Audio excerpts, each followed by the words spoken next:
ஸ்ரீ மகாபிரிவா திருவடிகள் சரணம். என்னோடய சேனலை தொடர்ந்து ஃபாலோ பண்ணுற அத்தனை பேருக்கும் நன்றி. என்னோடய சேனலில் புது பரிகாரங்கள், சக்தி மிகுந்த ஸ்லோகங்கள் அத்தனையும் கொடுத்துக்கிட்டு இருக்கேன். உங்களுக்கு ரொம்ப உபயோகமாக இருக்குன்னு நான் நம்புகிறேன்.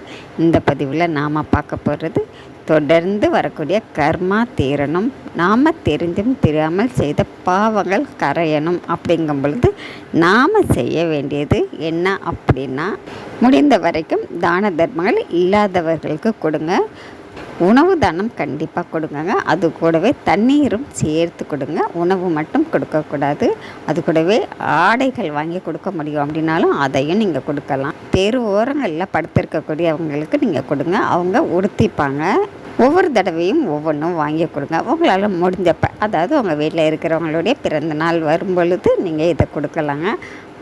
ஒரு தடவை செருப்பு வாங்கி கொடுங்க, ஒரு தடவை போர்வை வாங்கி கொடுங்க. இந்த மாதிரி எளிமையான விஷயங்கள் அத்தனையும் நீங்கள் வாங்கி கொடுங்க. அது கூடவே நீங்கள் சனிக்கிழமைகளில் நீங்கள் செய்ய வேண்டியது, பக்கத்தில் அரச மரம் இருந்ததுன்னா அதிலிருந்து தானாக விழுந்த இலைகளை எடுத்துக்கிட்டு வந்து வீட்டில் வச்சுக்கோங்க. சனிக்கிழமைகளில் நீங்கள் உங்கள் பூஜையில் எப்பொழுதும் போல் காமாட்சியம்மன் விளக்கு ஏற்றி வச்சுட்டு தனியாக அரச இலை சுத்தமாக கழுவி தொடச்சிட்டு அதுக்கு மஞ்சள் குங்குமம் வச்சுட்டு பித்தளை தட்டு ஒன்று எடுத்துக்கோங்க. அது மேலே அந்த இலையை வைங்க. வச்சுட்டு 2 அகல் விளக்கு வைங்க. அந்த அரச இலைக்கு கீழே ₹1 நாணயம் வச்சுடுங்க.